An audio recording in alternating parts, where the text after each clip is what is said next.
ওম শান্তি 22 মে 2025 সাকাৰ মহাবাক্যৰ সম্পূৰ্ণ সাৰ কথা।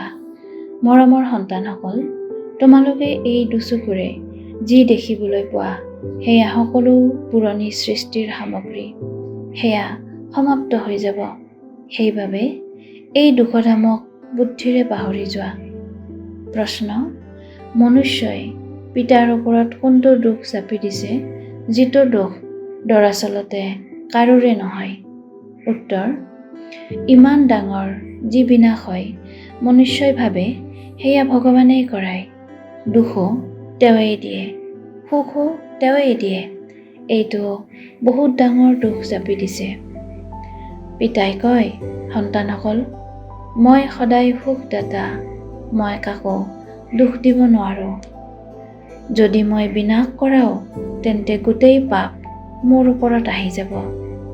সেয়াটো সকলো ড্ৰামা অনুসৰি হয়, মই নকৰাও। ধাৰণাৰ বাবে মুখ্য সাৰ: 1. নিজৰ ওপৰত মনোযোগৰূপী পহৰা পুৰা দিব লাগে। মায়াৰ পৰা নিজক সাৱধানে ৰাখিব লাগে। স্মৃতিৰ সঁচা খতিয়ান ৰাখিব লাগে। 2. মাতা পিতাক অনুসৰণ কৰি অন্তৰ আসনত অধিষ্ঠিত হ'ব লাগে। দিনে ৰাতিয়ে সেৱাত তৎপৰ হৈ থাকিব লাগে। সকলোকে বাৰ্তা দিব লাগে যে পিতাক স্মৰণ কৰক। 5 বিকাৰ দান দিয়ক, তেতিয়া গ্ৰহণ আঁতৰিব। বৰদান: বোধ আৰু সাৰৰ সন্তুলনৰ দ্বাৰা নিজস্বতা স্বাহা কৰোঁতা বিশ্ব পৰিৱৰ্তক হোৱা।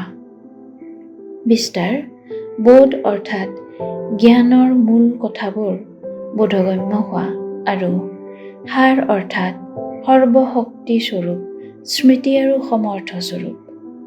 এই দুয়োটাৰ সন্তুলন থাকিলে নিজস্বতা বা পুৰণি সকলো স্বাহা হৈ যাব।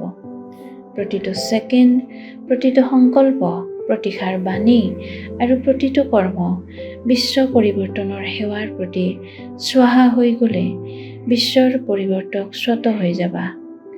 যি নিজৰ দেহৰ স্মৃতি সহিত স্বাহা হৈ যায়, তেওঁৰ শ্ৰেষ্ঠ প্ৰকম্পনৰ দ্বাৰা বায়ুমণ্ডল সহজে পৰিৱৰ্তন হৈ যায়।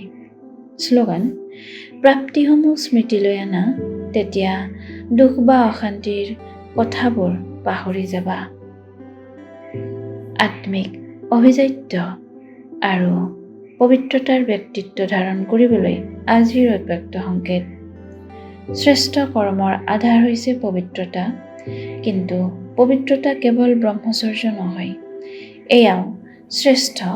কিন্তু মনেৰে সংকল্পটো যদি কোনোবা আত্মাৰ প্ৰতি বিশেষ আকৰ্ষণ বা অধীনতা আহি গ'ল, কোনো আত্মাৰ বিশেষত্বৰ বাবে প্ৰভাৱিত হৈ গ'লা, বা তেওঁৰ প্ৰতি নেতিবাচক সংকল্প চলিল, এনেকুৱা বাণী বা শব্দ উচ্চাৰিত হ'ল যি মৰ্যাদাপূৰ্বক নহয়, তেন্তে তাকো পবিত্ৰতা বুলি কোৱা নহ'ব। ওম শান্তি।